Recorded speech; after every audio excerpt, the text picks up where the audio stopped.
Good morning from Jayanti and Buxa. পেছনে আমাদের এটা হলো ছোট্ট একটা হোমস্টে। সামনে একটা অসাধারণ একটা গাছ রয়েছে, গাছটা অনেকটা আফতার মুভিতে যেরকম দেখা গেছে ওরকম টাইপের গাছ। পেছনে পাহাড় রয়েছে, আর কিছুটা গেলেই সামনে জয়ন্তী যে রিভার সেটা দেখা যাবে। আমরা এখন বাজে 5:30। আমরা এখন বক্সা ফোর্ট আর বাকি সাইট সিনের জন্য বেরোবো। আজকে এখানে আমরা যে এরিয়াটা আছি সম্পূর্ণটা হলো বক্সা টাইগার ফরেস্টের পুরো পার্সোনাল জায়গা, গভর্নমেন্টের, মানে একদম পুরো পার্সোনাল। তো এখানে আমরা আজকে যা ঘুরবো সব ভেতরেই। লাকিলি কালকে রাত্রিবেলা আমরা রাত্রিবেলা না ঠিক বিকেলবেলা এখানে পৌঁছেছিলাম সন্ধ্যেবেলা। আনলাকিলি আমরা কিছু দেখতে পাইনি, কিন্তু আমাদের পরে যারা এসছে 2-3 জন ওরা রাস্তায় হাতি দেখতে পেয়েছে, সৌভাগ্যের ব্যাপার ওদের জন্য। তো আজকে আমাদের দুটো ভিউ পয়েন্ট আছে, সেটা হলো একটা হলো বক্সাটা ফোর্ট, সেকেন্ড হলো মহাকাল টেম্পল। আমরা ওটা ট্রেক করে উঠবো। আপাতত দুটোই সেট করা হয়েছে। কালকে আমাদের সঙ্গে আছে এখন বক্সা ফোর্টের একজন ফরেস্ট ডিপার্টমেন্টের লোক, অমিত প্রসাদ কর্মী। দাদা একটু বক্সা ফোর্টের সম্বন্ধে একটু কিছু বলো। যদি বক্সা ফোর্ট তো আপনার ঐতিহাসিক ব্যাপার আছে, ওটা পুরোটা ওটা এখানে জায়গায় সুভাষচন্দ্রকে রেখেছিল, সুভাষচন্দ্র বোস। হ্যাঁ, আদৌ অ্যাকচুয়ালি বক্সা ফোর্ট যেটা আছে আমরা জানি যেটা বিহারের বক্সার ফোর্ট বলে। আচ্ছা, আমরা এটা এখানে যারা স্বাধীনতা সংগ্রামীগুলো এখানে ছিল। আচ্ছা, কিন্তু এখানে যেটা আমরা শুনেছি যে মানে সুভাষচন্দ্র এখানে রেখেছে, এখানে ছিল এখান থেকে, মানে ভুলবশত মানে বিহারে যে বক্সা জেলা আছে ওখান থেকে ইংরেজরা যখন ছিল তখন হয়তো এখানে এনেছিল। আচ্ছা, এখানে এনেছিল, এখান থেকে সুভাষচন্দ্র বসু এখান থেকে পালিয়ে গেছিল। আচ্ছা।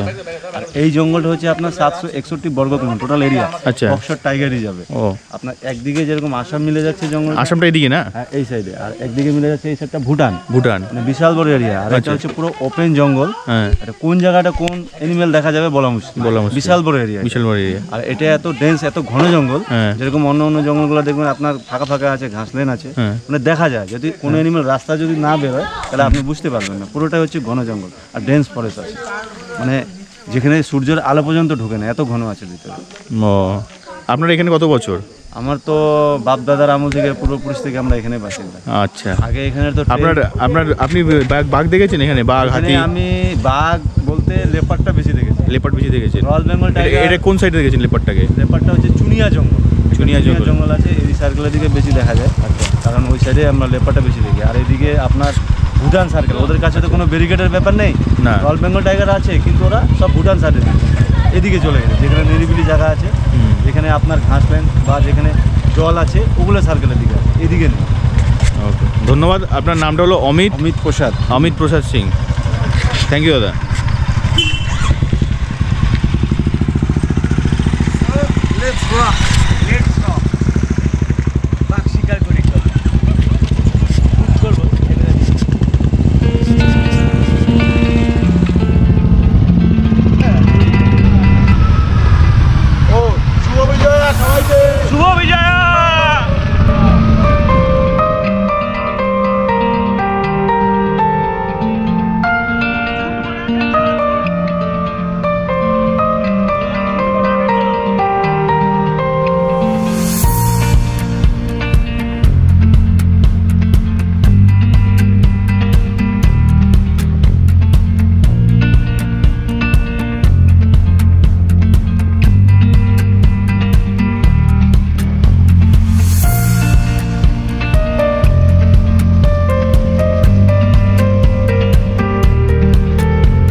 আমরা এখন বক্সা ফোর্টের দিকে হাঁটছি।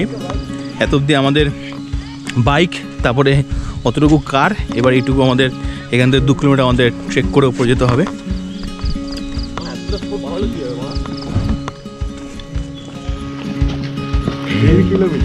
सबका फट रहा है भाई, बोलने में मुझे कोई शर्म नहीं आ रहा है, हो रहा है। मेरा भी तो फट के चौचीर हो जा रहा है। আরে আমাদের আগে সেগুলার শরীর থাকতো, চিন্তা হতো দৌড়ে চলে যেতাম।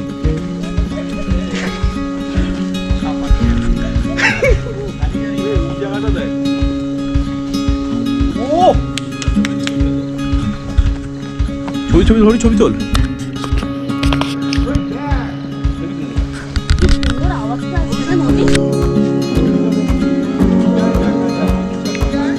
কোনটা গো? এইগুলো সব নদী।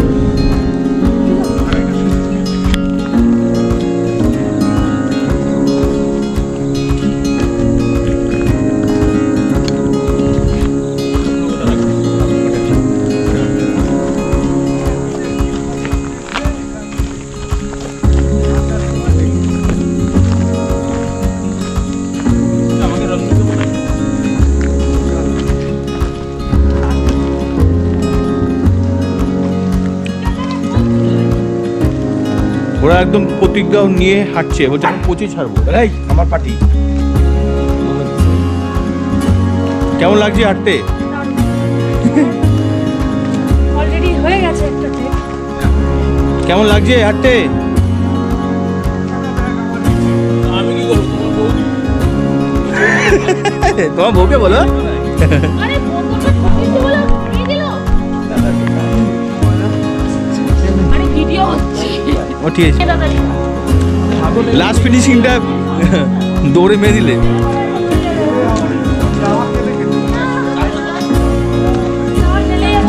আগে আগে এগোচ্ছে। তোর বউ আগে আছে, আগে।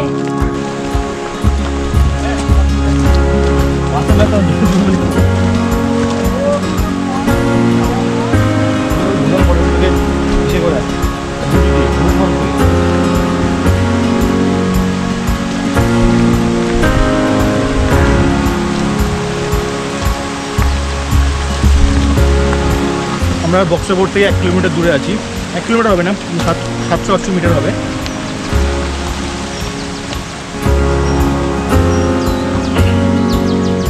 আমাদের সঙ্গে আছে আমাদের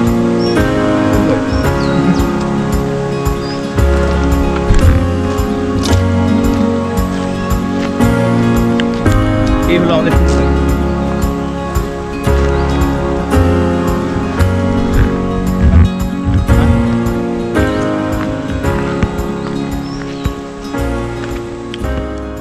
এটা হলো বক্সা ফোর্ট। বক্সা জায়গাটির নাম, আর ফোর্ট নাম দেওয়া হয়েছে এই কারণে নেতাজি সুভাষচন্দ্র বসুকে ইংরেজি এখানে আটকে রেখেছিল, সেই জন্য এটাকে ফোর্ট বলা হয়েছে। আর এ হলো অসাধারণ লাগছে, চারপাশটা দেখার মতো, এত সুন্দর, অসাধারণ অসাধারণ। তো অনেকটা ট্রিপটা কেমন লাগলো?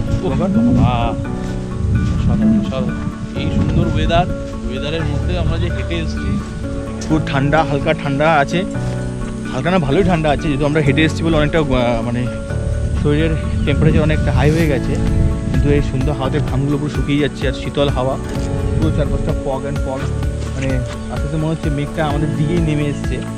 দূর থেকে হয়তো কেউ ছবি নিলে বুঝতে পারবে আমরা মেঘের মধ্যে রয়েছি পুরো।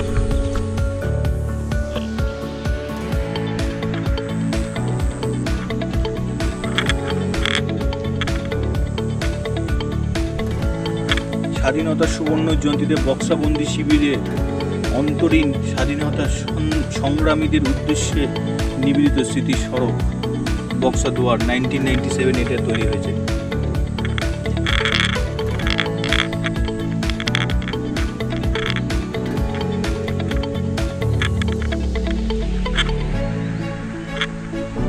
ধ্বংসাবশেষ আমরা দেখতে পাচ্ছি পাহাড়ের এত উপরে, হয়তো এখানে নেতাজি সুভাষচন্দ্র বসুকে আটক করে রাখা হয়েছিল।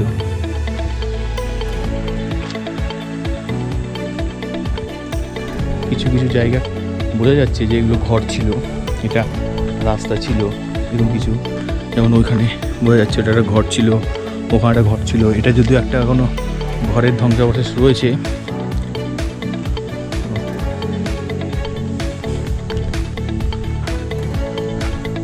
চারিদিকে ফগ আর ফগ।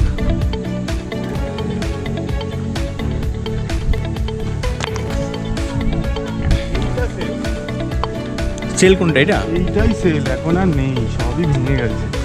এগুলো পুরো এরিয়াটা দিয়ে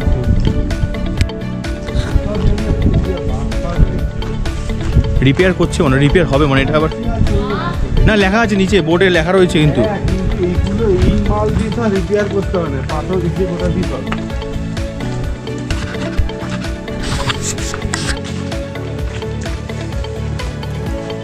ও এই যে এই যে এই যে এই যে সেল ছিল।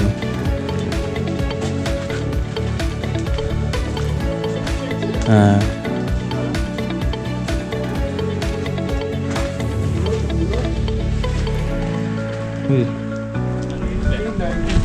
হ্যাঁ ওটা ওটা হেলিপ্যাড ছিল তখনকার সময়।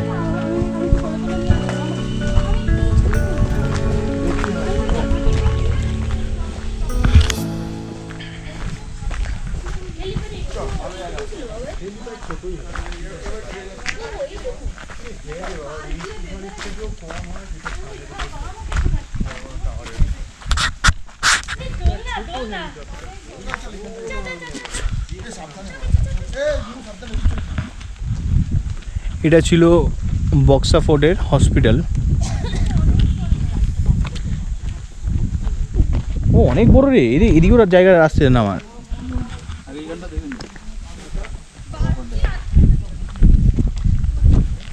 রিকনস্ট্রাকশন হবে।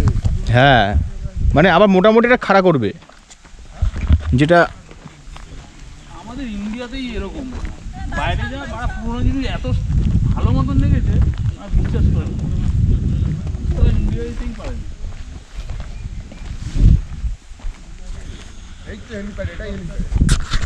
সো আমরা বক্সা ফোর্ট থেকে বেরিয়ে লেফট চাকার দিকে যাচ্ছি, বাকিটা যাবে না লেফট চাকাতে, আমরা শুধু এখন তো যাবো। চলো লেফট চাকা।